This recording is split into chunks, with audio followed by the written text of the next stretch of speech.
Last time I was out here it was around 10 degrees and I was saying Happy Christmas and Happy New Year and ta-ta, I'm off to New Zealand. Well, we went. I took one camera, I had one lens, a Leica M10 and a Voigtlander 35mm 1.7 Ultron.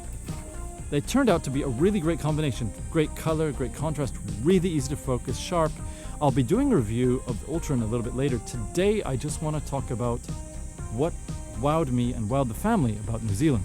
The first thing we did when we got to New Zealand was rent a camper van via MyWay. It was an old thing from 1996. It was in a bit of disrepair, but gee whiz, it had a great transmission. In fact, you could put it into first or second, however you wanted to start, and it just went almost like an automatic car. You would take your foot off the clutch and the thing would go forward.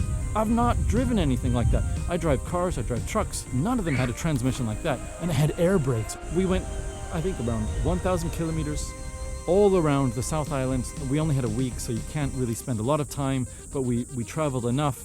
We saw some beautiful vistas from the ocean all the way to Mount Cook. It was beautiful. One of the first things we did was realize we were hungry in this big bus, so we went to what you would see in New Zealand a lot, which is a Thai restaurant. The Thai restaurant, of course, there is run by Chinese, so it's got a little bit of a different flavor than what I was used to as a Thai restaurant in Canada. Then we headed out of Christchurch and we headed right into the rainstorms for Mount Cook. It's a beautiful mountain.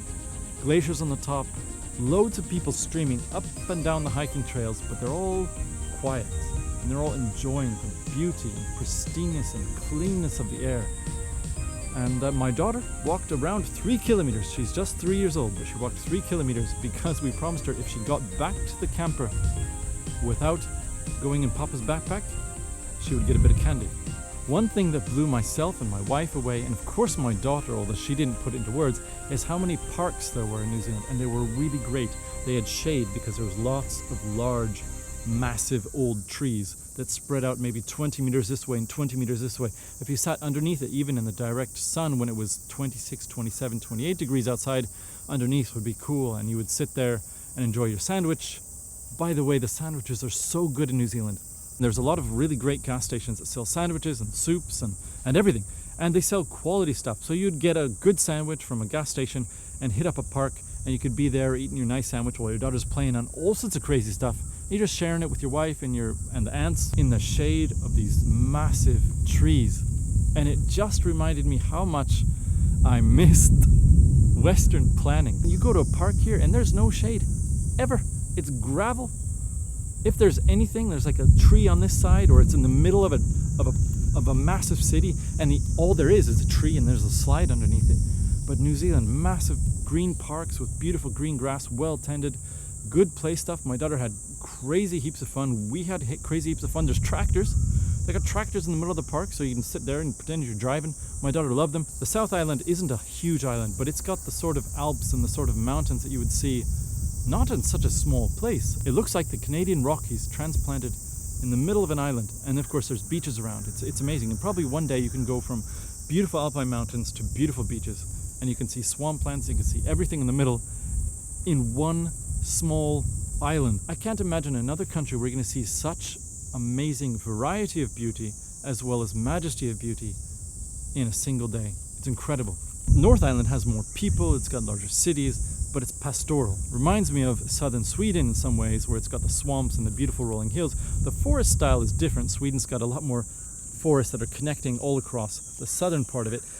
But New Zealand's got a lot of more managed forests, and you get a lot of open green areas that you can see forever, and it's more beautiful than you saw in Lord of the Rings. Whatever they did to film it doesn't come close to what you see with your own naked eyes. The last natural place that we went to is a place called Mata Mata, where it's like geysers. I suppose you could call it like a mini Yellowstone or something like that.